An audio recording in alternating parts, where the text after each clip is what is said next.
You're listening to Three's a Crowd, the North East Footy Podcast, with Rye for Boro, Steve for Newcastle United, and Ted for Sunderland. Good morning. Morning. Morning, chaps. Tell you what, that looks a bit evil on camera. That looks like the TV's playing up a bit, doesn't it? It's just your face, Ted. Calm down, mate. Hey, I've been renewed. I've been made beautiful by my barber in time for the. I've just come back from the barbers. It's the staff dance tonight. It's the works night. The works party for Christmas. Yeah. So obviously you've got to streamline yourself in case it gets a bit, tasty. Yeah. In case you get fired. Got it. Yeah. Well, yeah. I mean, to be honest, that's an increasing possibility. With a load of free beer and free food and all that sort of thing, I think spirits will be high without a doubt. I'm taking my hip flask along as well. Just, hey. Classic. Yes, it's got to be done. It's got to be done. You got to take a little nip of the good stuff with you, without a doubt. So, how are you, lads? You all right? All good, mate. Hot. So, eating again, I see. Got ice cream. Yep. I don't stop eating. You know what it's like. 42 degrees. 42 degrees. Unbelievable. That's getting on for too hot. That's death. Do you know what I mean? Poor ginger skin. Do you know what I mean? Yeah, exactly. Do you know what I mean? And it's a sauna. But now, apart from that, 2 degrees here with and under that it says feels like -2. Oh my goodness! I'm perfectly in the middle. We've got 16 degrees and sunshine, so it's not too bad. It's not too bad. I was actually I popped into a well-known store that we also have over here. That's also in the UK. It's not one of those stores. It's an store. So I was in there, and a lady in there this morning. It's M&S. There's other stores available. M&S? Is that like I was in there this morning buying a pair of jeans, and I was asked by the lady on the till why I had short sleeves on. Because she just couldn't get it around her head that in less than 20 degrees somebody's walking around in shirt sleeves. Didn't go out in this. I don't want to make myself a target. Did you say why are you wearing uniform? Yeah, I would have thrown it back at her. What was she wearing? Well, you just don't do that. You just exactly. Be pleasant to people. I'm spreading festive cheer, mate. Yeah, fair enough. You are like Santa to me. Thanks, the white beard and the fat bloke. All right. Thanks very much. Yeah. And you're always giving me Well, help. speaking of festive cheer, honestly, it's almost like we plan these shows. It's amazing, isn't it? It's we're trying to be professional and slick. It's amazing. You can't be talking about football then. Oh, honestly, yeah. We'll come to the football. We are bringing a legend back, though. For those that don't know, in the chat group there, there's a very popular game that's been with us over a year now. Yes, about 18 months of this daft game. Trademark. Yes, What the Fact is back. Yes, but it's a Christmas edition. Yes, get in. So normally we'd have the Rocky theme tune with what? Yes, we're not allowed to. Oh, scrap that. You lads need to sing it to the tune of Jingle Bells today. Mario Balotelli. Yeah. So it's a Christmas themed Northeast football. What the Fact? Excellent. You've got no idea how difficult this was to pull off. But anyway, there we go. So we'll come to that in a second. But obviously, we do have Swansea versus Sunderland today, Middlesbrough versus Millwall, Newcastle versus Leicester, all Saturday, all 3 p.m. kickoffs. I know. Unbelievable. Where we had that? Very rare for the North East. It's normally one of us is crying because we've already played on the Friday, or we've got to wait till the Monday. So it's a very rare show today. Are you at home in Leicester? Yeah, we're at home. It's us and Middlesbrough hosting Northeast football, and you must be in Wales then, Teddy boy. Oh yeah, yes, you're home. Yeah, we're away at Wales. Yeah, it's a bit of a long trek like this one, but at least it is a Saturday. They're not doing a midweek one. I felt sorry for the Bristol fans, all 30 of them that followed up the Stadium of Light in midweek. But to be fair, they were good value for their draw. We'll talk a little bit about that as well. Steve, I'm sure you've probably got Troll of the Week. Yes, got that, mate. I thought it good. Because that would ruin my weekend, to be honest. He's the only one in a collared shirt. He takes this professionally. Do you know what I mean? Look He at is him. very professional. He's clean. He's clean-headed. He's got a collared shirt on. Do you know what I mean? You're going out somewhere nice, aren't you? And you're out here questioning whether he has it all. You know what I mean? Like, come on. I'm going to the match. I'm literally going to the match. He's off. Are you sure? You look like you're very smartly dressed for the match, like. Hold on. Oh, there we go. Yeah. There it is. Get the badge in. There it is. There it is. Class. Absolutely love it. Now we know he's definitely going to the match. That's great. We'll talk about, as I said, we're going to keep it festive. We're going to talk about the winter break or lack of. Obviously, Boxing Day games are a big tradition in the UK. It's also a big thing in American football as well, I believe. But a lot of the other countries don't believe in it. They have their winter break. They give their players time off to recuperate. And to be honest, Sunderland could probably do with that because we are picking up injuries left, right and centre, which is absolutely horrendous. But we'll kick off the show, lads, with What the Fact. Yes. Like I say, it's a seasonal one. I'm looking all over for my trumpet. It's not like it's difficult to find, is it? Right, so the lyrics. Yes. It's a challenging one, this lad, Yes. Steve. And I can trust you to remember your lines, mate. You're a professional. I'm more worried about the lad in the red hat. That doesn't look like it fits over his head for some reason. Anyway, no, that doesn't. What the fact? What the fact? It's Ted's. What the fact? That's right. What the fact? What the fact? It's Ted's. What the fact? Hey, Ted's. Yeah, got you. Got you. So we'll take it away, lads. Ready? Right, go. Okay. What? What the fact? What the fact? What the fact? It's Ted's. What the fact? Single goes all the way. Hey, what the fact? What the fact? Christmas edition. He is the good in the sky. Well done. Great trumpet playing. That was. Geez, we are good singers. Murdered the song. I don't get. Maybe I mean, write the song and release it. We are Yeah. top of the charts. We'll have to pick something football related. Anyway, so what the fact? If you don't know how it works, I'm sure most of you do know how it works by now. But if Daniil was here, he'd probably tell us all how it works because I think he's won more than anybody else. With the exception of Steve banging in the occasional 40-yarder on the back. Yeah. So, I got that Man City one once. No, really? Are you going to go there? The one that you googled about Dennis Law. Dennis Law. I love that answer. Mario Balotelli. I don't forget stuff like that. You don't. No, I don't. No. I already reminded Mrs. Ted this morning about the time last Christmas, she put my stuffing back in the oven to warm up and it completely wrecked it and went soft and all sorts. She's probably listening now going, will you just let it go? But no, I won't. So, what the fact? I have an amazing fact about football. This time, it is an amazing fact about Northeast football relating to the festive season. Ooh. Yeah, you see what I've done. I tell you what, there's no expense spent on this. So I'm going to give you none at all. 3 clues I'm going to give you. Well, from 3 clues, you have to guess what the fact. Clue number 1. It's boxing, but the gloves are off. Ooh. It's boxing, but the gloves are off. Kieran Dyer and Lee Boyer. That's exactly that's what I was going to say. It would be almost too obvious, wouldn't it? And it would. It was that around Christmas when was that when they did that? Do we know what time and period that did? I've got a feeling. Was it around Christy? Mid-season? Mid-season, yeah. It was the early part of the season. So it was sunny. Yeah, it was sunny. Yeah. Yes, it was a very pleasant day for Sunderland fans watching. To be honest, it was. Boxing won it. Boxing. I mean, gloves are off. We've always discussed that fight, the Lee Boyer Kieran Dyer fight, but who won the fight? It was a draw. It was, wasn't it? There was no win. If it had been allowed to rumble on, who would have won it, do you think? Everybody was a loser. It did continue in the dressing room. The winner in the dressing room was Alan Shearer. Yeah. Because Big Al was not happy. I wouldn't have taken an Alan Shearer on in his prime. And he tore strips off them apparently in the dressing room. Yeah, as you should. Boy, band captain as well. Like he's bound to be absolutely raging about that. But true. Anyway, first clue, it's boxing, but the gloves are off. Gloves are off. Yes. Right. So remember, it's a Northeast football fact based on the festive season.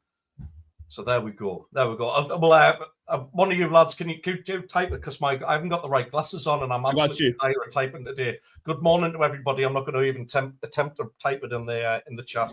So we'll kick things off, lads. We'll start in the Premier League. Leicester versus Newcastle. Newcastle versus Leicester.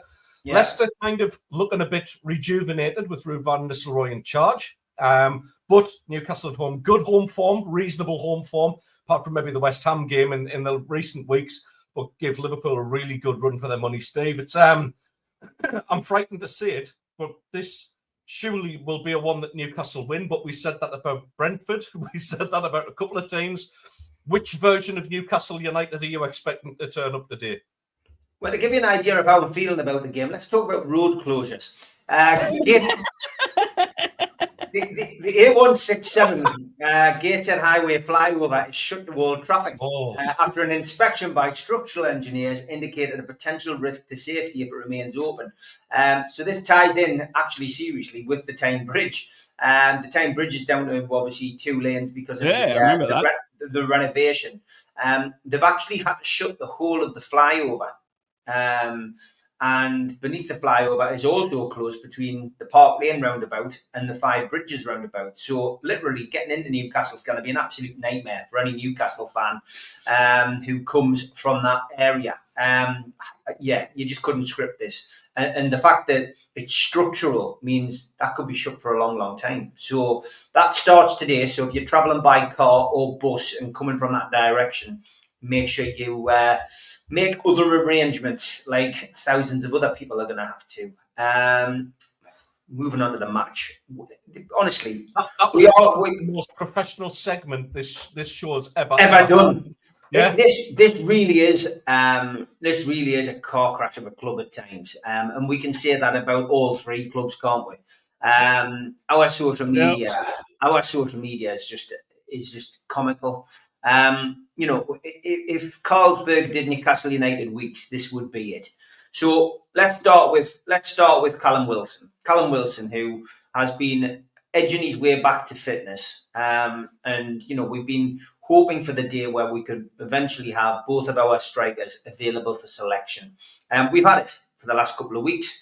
We're now not going to get it for another couple of months because Callum Wilson is set for a further period on the sidelines with a new fresh hamstring problem. So he's looking at 2 months out. So that was the first news really that started to come out of that Brentford game. He picked up the injury against Brentford. It's a new injury compared to the one that he had. So in a couple of ways, it's really disappointing for him.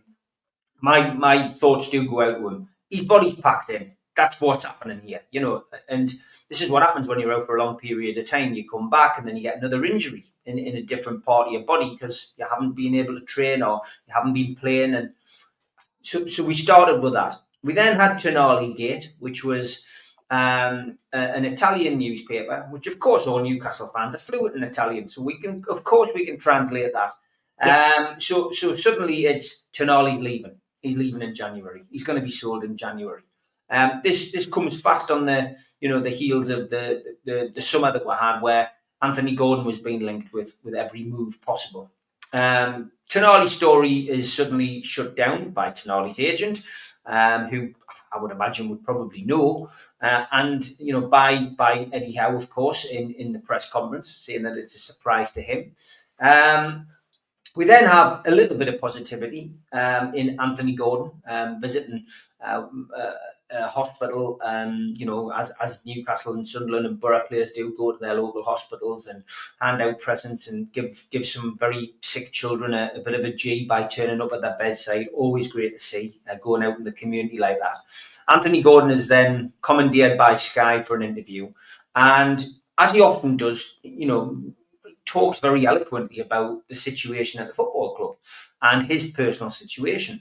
And he basically gives it, I would give it 2 barrels to the press, that all of this stuff, bearing in mind his celebration the other week, which was that, it's just all talk. He's not said he wants to leave. He doesn't want to leave. He's happy at the club.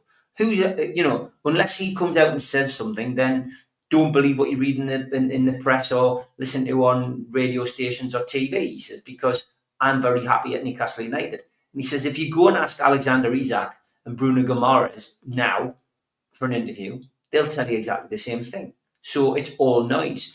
He also said that was the reason that things have been a bit off, because there's been a lot of unsettlement. It's deliberate. You get a feeling it's deliberate. So that's really kibosh things for Newcastle in a lot of ways. Some people may say they got a lot of money, they should be able to overcome that. But I just generally think it's been a summerable upheaval, which is now turned into a seasonable upheaval. Add to that yesterday's press conference, and we hear that Nick Pope is now injured. So Nick Pope's out for 4 weeks, and he's got a knee injury, which he picked up at Brentford. Is there any positive news? Sven Botman's back on the training pitch. He has been for the last month. He has been on the training pitch for the last 4 weeks. But he's not going to be back in action until the end of December, the start of January. So he's going to miss the Christmas period as well. You mentioned the keepers. Yeah, we've got 5 goalkeepers at Newcastle United. We know the reason. It's a lot of that's down to PSR. We had to wheel and deal to avoid getting penalties in the summer, and we had to lose 2 exceptional young players and bring in a Greek goalkeeper that Eddie Howe clearly doesn't want to play. Who will he play today? I would imagine he'd play Dubravka. Dubravka's been number 2 all the way through this season. Why would it change tomorrow? Why would it change today? Why would he suddenly bring in Chakademus and Pliers to make a Premier League debut? He's not going to do that, is he? He's not going to bring the Greek international in. He clearly doesn't want them. Was never part of his plans. So it'll be Dubravka, unless Dubravka's carrying a knock or is injured. So that is where we're at. You asked the question, which Newcastle's going to turn up? It's a flip of a coin. We're playing Leicester. We're playing Leicester probably at the wrong time. Leicester coming to St James's Park is usually quite an entertaining game. It has been in the past. There've been some exceptional battles between the two teams. Last season, though, was a boring 0-0 draw. I've got a feeling it's going to be a draw today. Other people I've seen, and especially on our podcast this week, have been, oh yes, we're going to win 3-0, we're going to win 3-1. But I really don't know where people get these predictions from. I genuinely feel it's going to be a tough game today, tougher than it would have been a few weeks ago, mainly because Ruud van Nistelrooy has come in and he's got the bit between his teeth and he's got the team at least playing for him. 2-0 down against Brighton, got a 2-2 draw, 3-0 win over, relegation, contenders. West Ham, I guess, that was a positive result for them. So they're coming off the back of 2 really good results. Newcastle on the crest of I wouldn't say a slump, just on a crest of bad form. Winless in the last 4 Premier League games, but there's draws in there. It's not as if we've lost 4 games. So it is a big game for Newcastle because it's your next one, but it's a big game because of the week ahead. We've got Brentford on Wednesday in the quarterfinals of the Cup at home, and then we've got Ipswich away. This could be a pivotal week in which way our season is going to go, because the league's so tight. If we win the 2 league games and win the Carabao Cup game, we've got a semi-final and we're probably back in the European places depending on results. If we get a draw or lose today and then go to Ipswich and lose and get knocked out of the Carabao Cup final, then it's going to be a heads in your hands time, and Eddie Howe's going to have to ride probably the roughest, choppiest waters that he's had to ride since he came to St James's Park. I'm not one of these people who thinks Eddie's going to get the sack if he loses these games this week, or he doesn't have the positive outcome in the Cup and only gets 2 points or 1 point or whatever. I don't think Newcastle can afford to sack a manager that's on an extended contract now. We can't afford to spend money on PSR and players. We're already being told that we're not going to be buying any players in January, so we are in a bit of a pickle at this moment in time. But like I've said this week on my social media, look at where we've come from, and people hate to say that, but look at where we've come from. Look at where we are, and don't make off the cuff decisions with 1 bad result. It was a bad result at Brentford last week, but as we pointed out on the show, Brentford are doing really well at home. 22 goals had scored at home before we went there. Won 9 games, unbeaten in 9 games at the start of the season. So that isn't a shameful result last week. And Newcastle went down there and gave it a go. Some people would have been complaining if we hadn't given it a go. But yeah, it's a big game, lads. I am going to go for Newcastle United and Leicester playing out a 2-2 draw. Interesting, right? What do you make of it? Because it is a tricky one. Somebody's just pointed out, it was Graham, I think, only 1 win in 7 versus Leicester, which is it's a bit of a bogey sight to say the least. I mean, I do remember watching a televised game where you put quite a number of goals past them to seal promotion back. 7-1. Or was it this? 92-93, yeah. We were 6-0 up at half time. We won 7-1. Yeah, that was a difficult watch. I think I probably stopped watching at half time, that. But right, Ruud van Nistelrooy, a former disciple of Sir Bobby Robson as well. Yeah. They've always been very respectful of his. Somebody's actually pointed out in the comments, was it Barry? I think it was. Barry's always is good for a comment. So it was Graham Morton again. Do apologise. It's a tough game. Like you said, there's no easy 3 points in the Premier League. Absolutely not.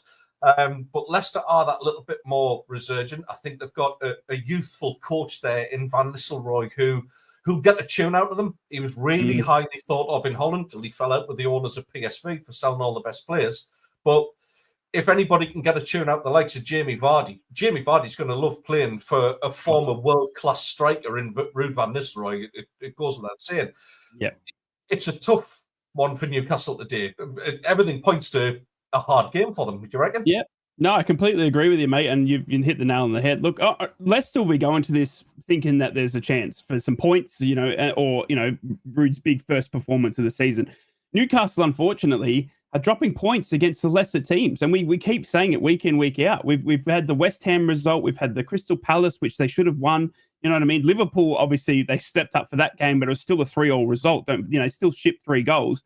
And then Brentford come along at home and they lose that 4-2. So look, it's if and buts, and we start to sort of see where Newcastle are going to sort of lay out after December, January. That's when you sort of start to see where the table sort of taking shape, and they're kind of not where they want to be, and I don't think they are where they in typical Jonathan Woodgate the table's line.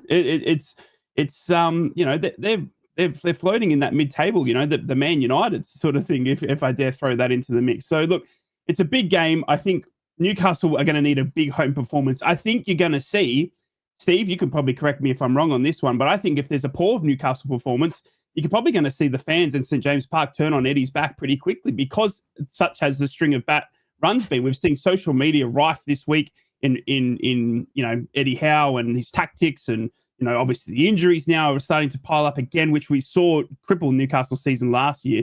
Nick Pope's a big out. See, hearing that yesterday was massive. I mean, Nick Pope's only just come back, but we saw Dubravka last season.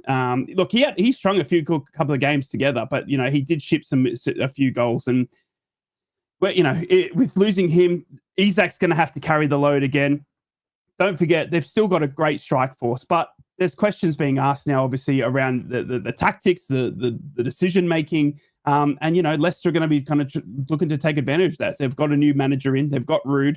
He proved himself successful in the Premier League at Man United for the string of 3 games or whatever it was.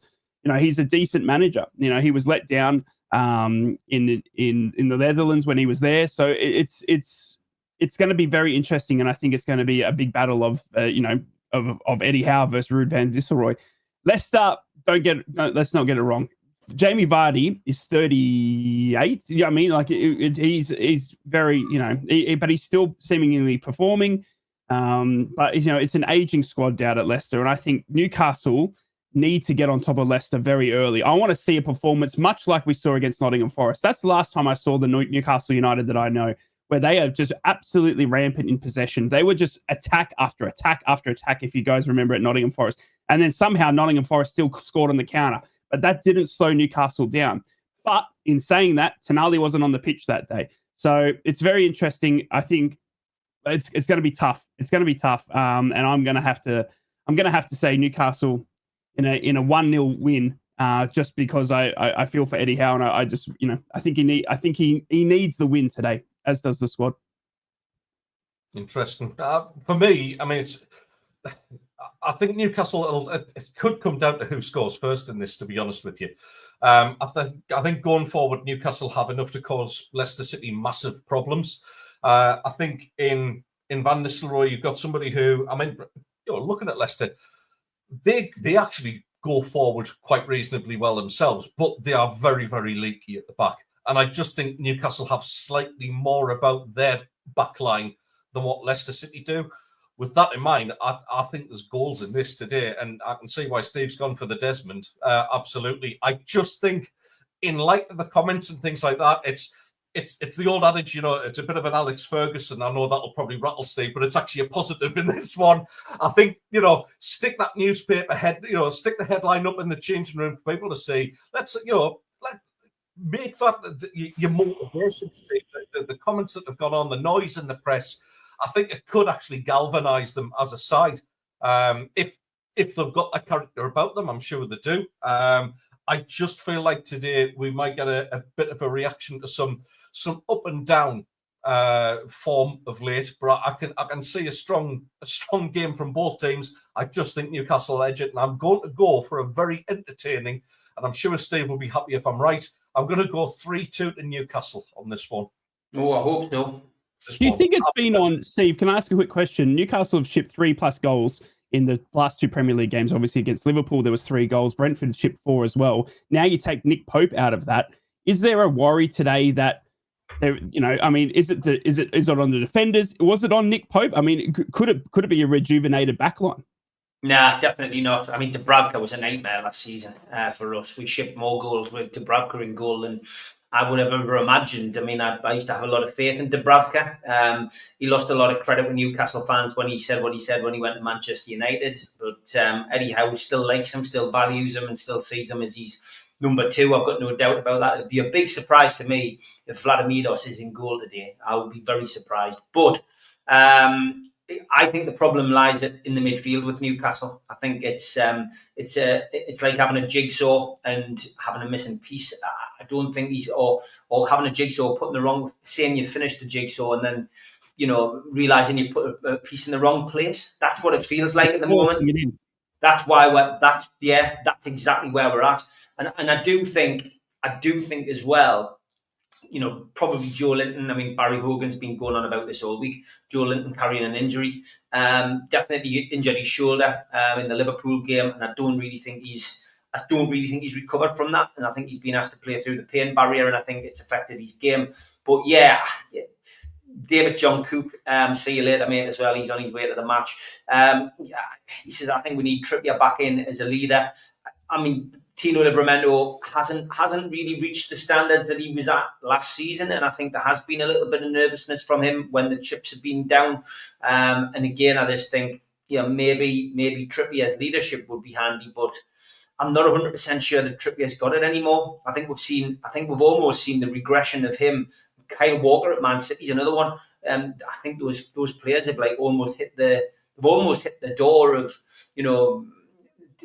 time waits for no man, that they're going back over, they seem to be going back over. I hope Harvey Barnes has a blind eye. I hope he gets the opportunity to play. Old club.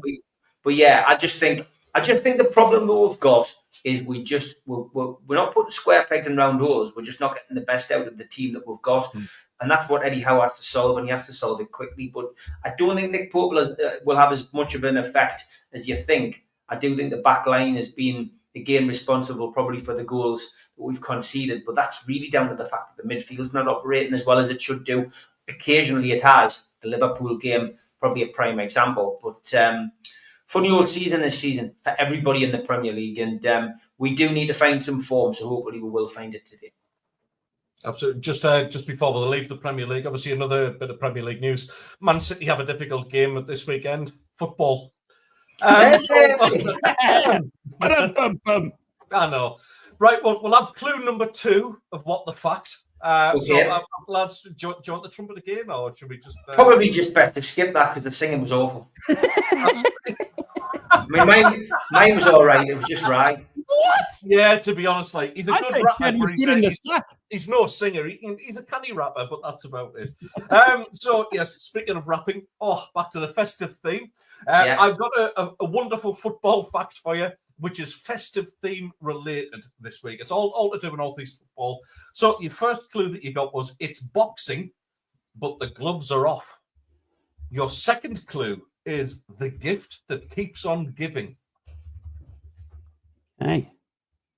So think about giving things away. That was January, Steve. You can't bring that up again. We only decorated the bar once. We're not doing that. So it's nothing to do with that game. Is this somebody who continually gives away opportunities for someone to score goals? I think you're on the right lines. Oh, Stevie! Look at him cook. Look at him cook. Look at the brain. Oh, we didn't get to see it because Daniil's not here, so Steve is the GOAT at this. I didn't get to see the cogs turning for all the other what the facts. You know what I mean? You know what I mean? You didn't get to see my Dennis Law. Like, oh my god, that was coming to me. You know what I mean? Like, it's just incredible to actually see the cogs turning now. Dennis Lawless. So yes, it's boxing, but the gloves are off. And the second clue was the gift that keeps on giving. And we've just been joined by my black cat, who's about to come on. Right, yeah. Well, if that isn't a sign, lads, I don't know what is.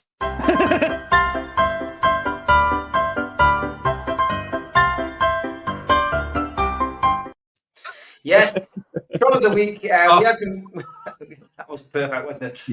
We had some good ones this week, lads. But I've opted for three. At number 3 this week. Before you mock kids for believing in Santa, remember there are Sunderland fans who think they're going to get promoted. Wow!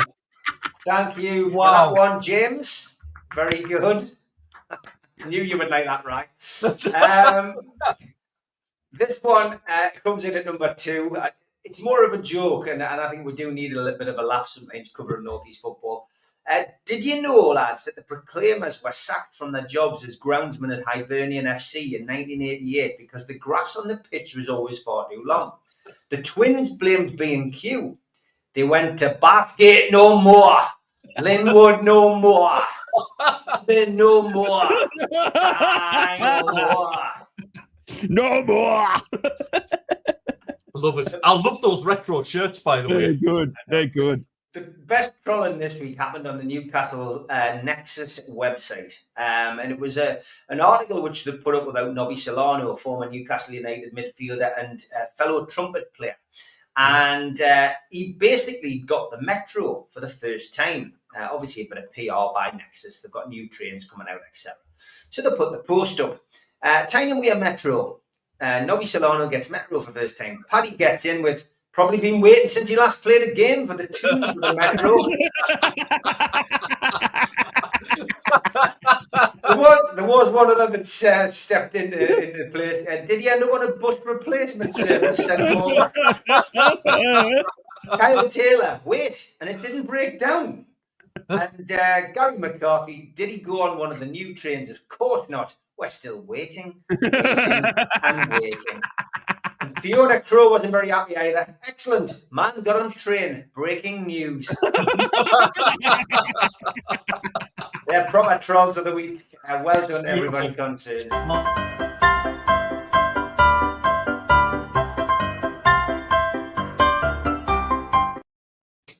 Wonderful. Absolutely wonderful. So good. Love it. The Sunderland one.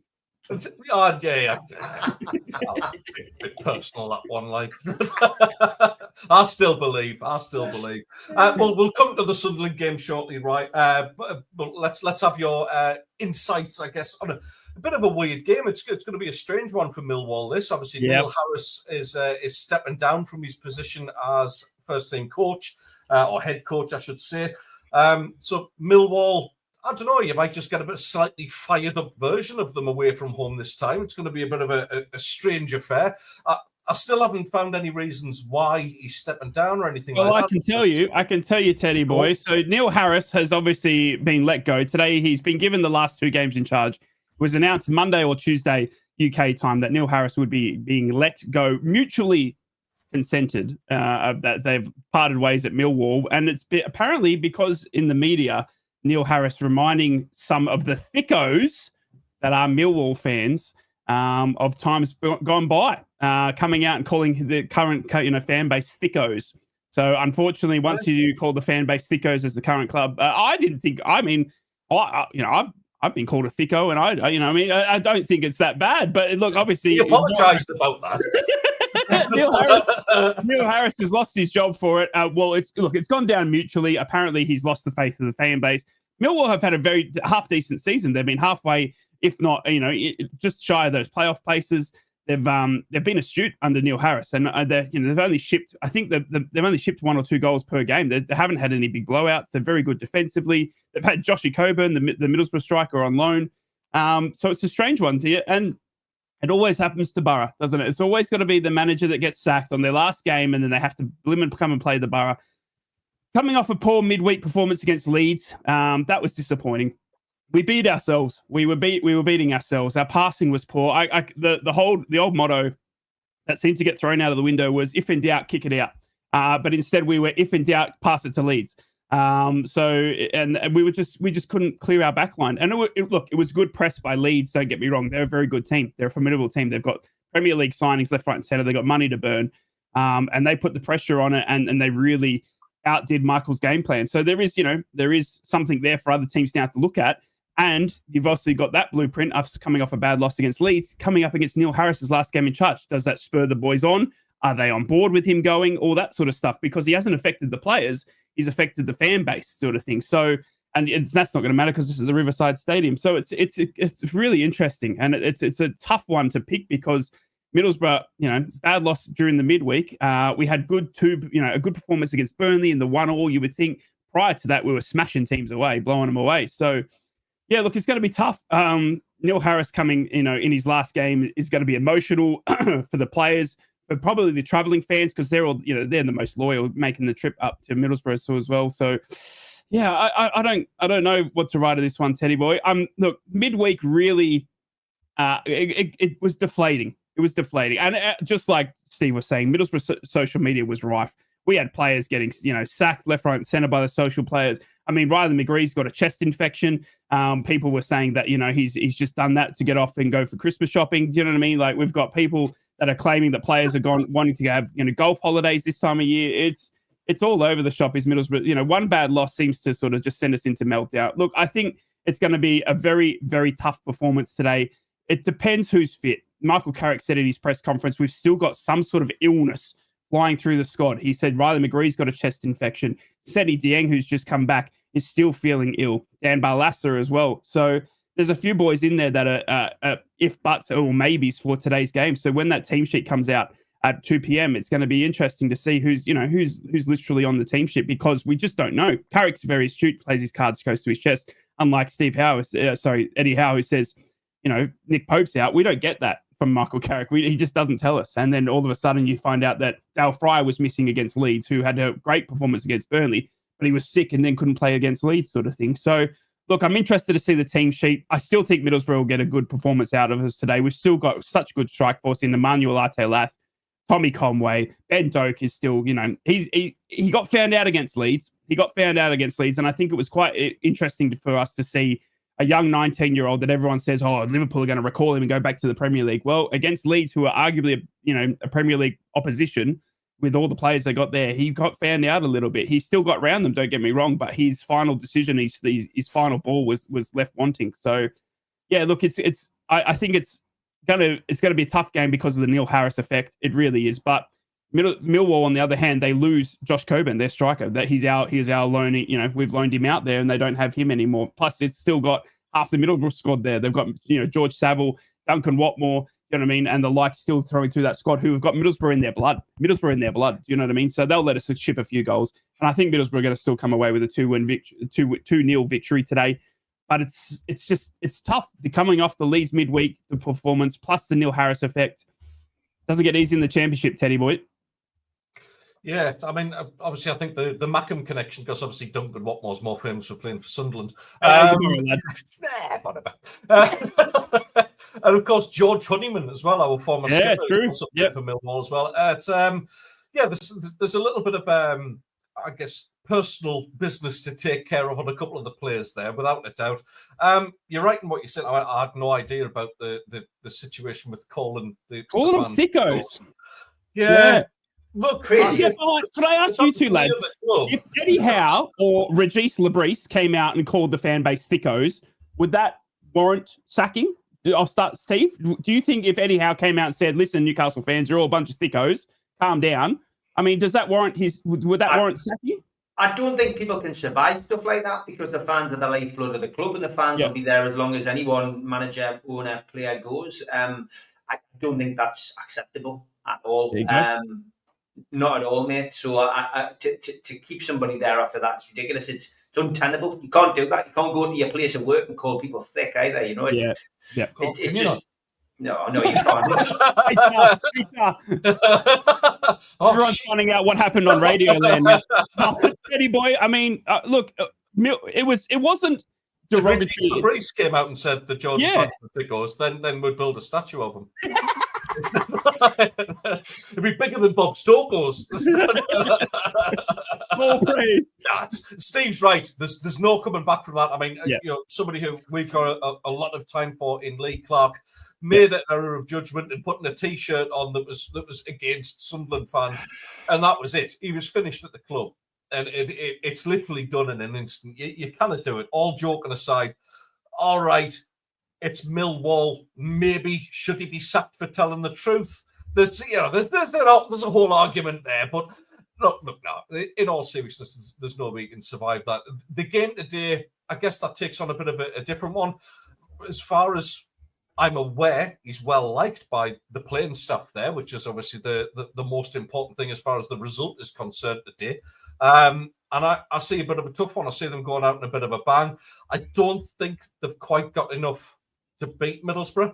But I just can't see it being a straightforward one today. 2-0 was a bit a bit adventurous, right? I would say. I think for this one, for me, it's got draw written all over it. I think they're a very, very tough side. I've just got a weird feeling they'll sneak a point away from, I was going to say Ayresome Park there because I am the Riverside. Wow, where did that come on, you thicko. Can't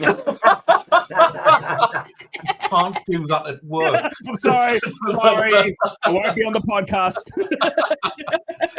I'm going to go for a 1-1 draw. I think it'd be a very, very tough physical battle. I think that's a fair shout. But there's signs there with Middlesbrough that you are starting to string stuff together, even though there's a couple of games that haven't quite gone your way. Yeah. And all right, we've opened up that gap a little bit again, but we've got serious problems like that. But we'll come that. No, 1-1 for me for Middlesbrough versus Millwall. Steve, how do you see that one going, mate?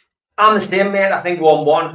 Millwall aren't a team that concede vast amount of goals. No, they're not. Sunderland obviously got a 1-1 draw down there. A couple of weeks ago, they played out a 1-1 with Oxford as well. Recently, they got beat off Coventry 1-0.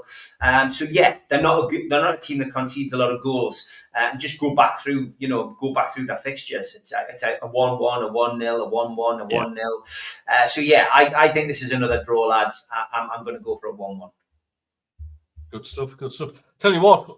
With Mark Robbins out of work, probably not be a bad shout for him to go into. Well, apparently they're in talks now. Millwall obviously now looking for a new manager. Apparently the first man they wanted to go for was Mark Robbins. So look, there's a few jobs popping up. I look for that Portsmouth one. Matt, Newcastle fans, Matt Ritchie. Portsmouth had a bad loss last night, 4-0 to Derby in the battle of the relegation bandits, and Matt Ritchie are struggling down at Portsmouth. They're so I think his manager's probably on the line very soon as well. So.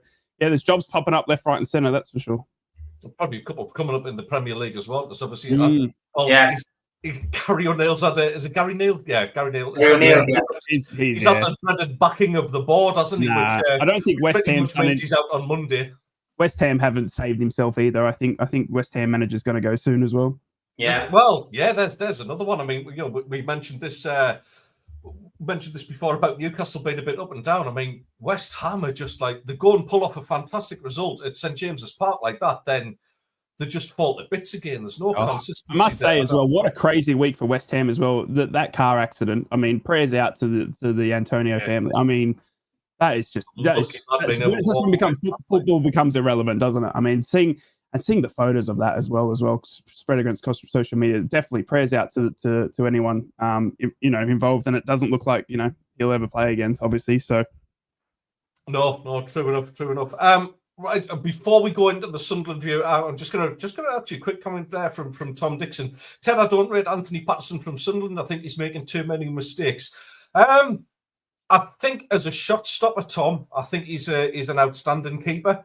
I have serious reservations though about his distribution. It's honestly not good enough. The amount of times where he'll kick the ball out into open play, it's going straight out for throw-ins. I think I don't know what he's working on midweek, but it certainly can't be distribution. Maybe it's squeezing into a shirt that's 2 sizes too small. I don't know. He looks buff. He looks great, but for God's sake, get your kicking right, Pato. Because it's honestly, I could see him being replaced. I really can. I think Simon Moore is a very decent deputy to step in. And obviously we've got Matty Young coming through the ranks as well, who could quite easily overtake Anthony Patterson in the next couple of years. So I can see where you come from on that, Tom. He's still a very good shot stopper. I'm not panning the lad completely, but his distribution, to be honest, he's worse than DPD and other delivery companies are available. So we're going to go on for clue number 3, lads. Whoa. Yes, only the 3 clues today because we've only got an hour to do this. So we had 2 clues already. We're not going to sing. We're not going to play the trumpet. If anybody gets it right, I'll play Jingle Bells at the end on the trumpet. That's a threat, not a promise. So first clue was it's boxing, but the gloves are off. The second clue is the gift that keeps on giving. And the third clue is someone this year will be hoping to mistletoe poke a winner. Ooh. So just a reminder, if you obviously just joined us now, this is I've got a fantastic football fact. Yes, football fact that's based on Northeast football and giving a festive flavour. So those clues again: it's boxing, but the gloves are off. Boxing Day. The gift that keeps on giving. And the third and final clue is someone this year will be hoping to mistletoe poke a winner. Is it a Northeast player that has given away a penalty? It is not. The last couple of Boxing Days. It's it's a match that's happened on Boxing Day. It's a goalkeeping. It's around the goalkeeper, maybe. I'm thinking, and then only thing you got right about that was Boxing Day. Oh God. Okay, so forget the goalkeeping. So I mean, the Boxing Day is the gloves are off. The toe poke's a winner, obviously. Some sort of record or something in there. Anybody in the chat? Doesn't just have to be us. Go 3 clues again, Teddy boy. The 3 clues are, I've just said, Geordie Toon for like that. More festive talk about Robbins. I like that. Very good. Very good. I like that. You nailed it. The 3 clues are, it's boxing, but the gloves are off. The second clue is the gift that keeps on giving. And then the final clue is someone this year will be hoping to mistletoe poke a winner. See what I did there? Festive. Right. From the chat, we've got, is it something about own goals on Boxing Day? Oh, the Boxing Day theme is right. Gabardini? Gabardini? Oh, no, no. Abbas. No. Okay.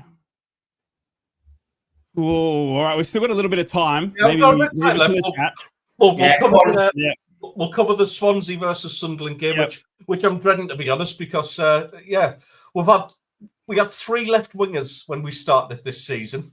Oh God. We sold one to Ipswich. The other one came through and was absolutely a revelation and stepped into Jack Clark's boots in Romain Mundell. Absolutely phenomenal. Gets injured, out for 6 to 8 weeks. I think he's got about 5 or 6 weeks left out at this moment in time. He gets injured. We'll bring in Tommy Watson, who's fabulous. Absolutely fabulous. Endured a little bit of time to sort of get used to the team, but last couple of games looked absolutely phenomenal. And then got injured against Bristol City, and he's out for 2 months. So it's a bit of a weird one, this, lads. I honestly can't call it. We haven't won at Swansea since, I think, 2016. Jermaine Defoe was my God. Wow. So it's 8 years without a win against Swansea. Oh my God! To be honest, we've been in the same division as them for most of that as well. Yeah. So yeah, it's a tough one to call this. I'm being perfectly honest with you. We never play well at Swansea. It's a tough place to go and try and eke out results. For some reason, I don't know whether we've got some sort of mental block with the place now, but I just feel that, you know, the illness factor, obviously that ruled out Luke O'Nien in the midweek game against Bristol City. There was the game previous to that, he was actually, he sat down, he made a goal line clearance and he sat down and he was really heaving and like sort of puffing the chest out and just not like Luke at all. He's got energy for days, you know. So that was, yeah, I just don't see, I can't even like guess what the starting lineup is going to be. Yeah, She came on and did really well and supplied Patrick Roberts for his first goal from open play this season, which would have done his confidence the world of good. It's just who plays out on the left, because look, we've got Isidore is a fantastic striker. He's supposed to be a wide left player. He doesn't look as effective out there though. For us certainly, Mayenda could maybe fill in that and put Patrick Roberts on the right. There's a lot of unanswered questions. Al-Shish really kind of put the cat among the pigeons, because his performance when he came on against Bristol City was really first class. It was a great cameo appearance. The Sunderland fans do not doubt this lad's ability, but he plays in this weird position where he's not a wide left player. He's not probably a number 10 either. It's somewhere in this sort of like this no man's land pocket of space.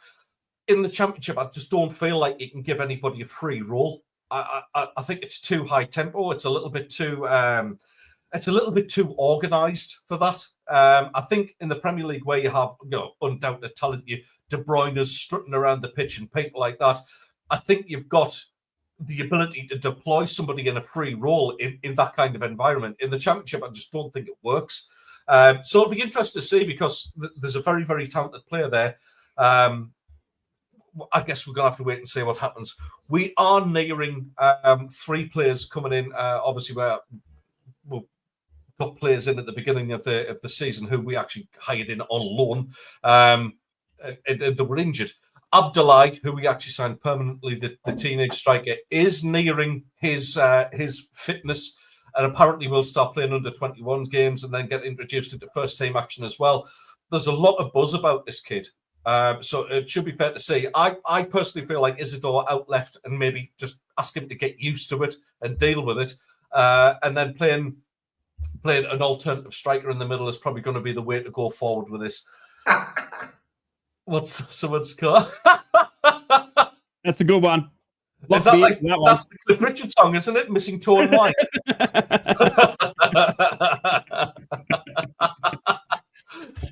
Johnny Toon for life, absolutely class. You're on fire today. That's good. Yeah, listen, I don't look forward to games against Swansea. I'll be putting my best bib and tucker on to go out to the works party tonight while trying to watch it. I'll be doing my best to kind of look away from the screen. Tough one. I could see another draw. I really can. I honestly feel like a Desmond Tutu today.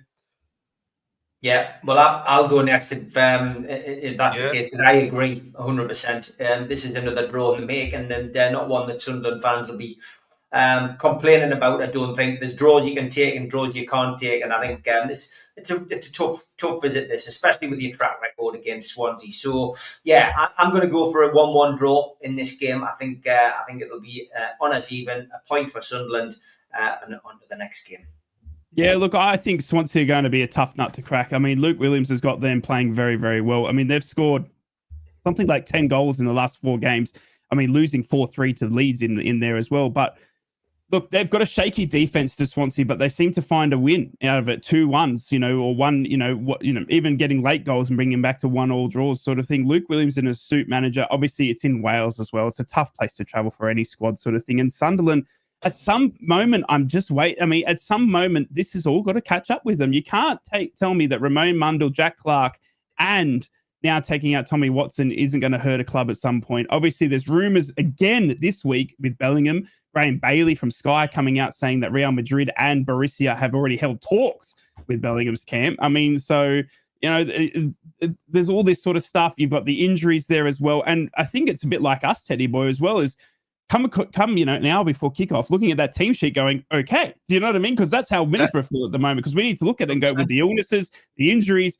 Reggie, I watched his press conference and he was lucky not to get hit by a panel on the roof. It's literally just trying to look at the team sheet and go, wow, okay, that's who we've got. So who does he play on the left and all that sort of stuff? I think it could be a surprise. So look, I'm going to go for a 1-0 win to Swansea. I just think in Wales, I just don't think Sunderland are going to be able to find the back of the net in this one. And I think Swansea will be able to find the back of the net, but not. I was close to saying a 0-0 again, but I just think Swansea are going to nick this one from me, and it's going to be 1-0. And we're going to close that gap. Yeah, right. Put us out of our misery, Ted. Yes, we're almost at the end of the show, so I'm going to give you that one. I'll give you the 3 clues just in order one more time. You're going to love this one. This absolutely wowed me. I love this fact. So, first clue I gave you was it's boxing, but the gloves are off. Yep. Second clue was the gift that keeps on giving. And the third clue, someone this year will be hoping to mistletoe poke a winner. Your clue, ladies and gentlemen, and whatever else you want to identify as in this modern era. Newcastle United have lost the most matches on Boxing Day of any side in English league history. Oh! Great fact, son. Great fact. Never even thought that. I was stunned. I never even thought of that. I was getting waylaid with the fact that it was a player and stuff like that. But that's true. It is true. I was actually going for. I'll tell you how I found that one. Quite by accident. I didn't know that. I'm not going to take the claim for it. This is a shout out to Opta Joe, by the way. That was the fact on there. I was actually looking to see who'd won the most Boxing Day games out the Northeast teams. I thought I would just have a little bit of a fun thing there. When that came up, absolutely mind blown. I never ever realised that. Yeah. I think Tom Dixon just changed his mind and went Swansea to win 3-2 after that. That's unbelievable, Jeff. Unbelievable. Wow, what a one that is. Whose turn is it next week? I think it might be me. Yes, it will be you, right? And we'll turn up and see. We need to liaise because we're coming into that busy period. We are. We're going into Christmas. We need to liaise and see what happens. It's 21st next week. It's a big day in the Blake 7 calendar. It's Gouda Prime Day next week, right? Which is the date that, of course, Blake 7 ended. I'll be in mourning if I am on. But look, Saturday next week looks possible, lads. So fingers crossed we can get that sorted. All right, awesome. Thanks to everybody tuning in. I don't know why you keep doing it, but you do. So we're going to stay. Thank you. Just over 190 watching across all platforms. Yeah, love it. Great Thanks stuff. for the support, Thank especially picking up for the earlier. Thanks, lads. Take care. Three's a Crowd podcast will return. That's not a threat, it's a promise.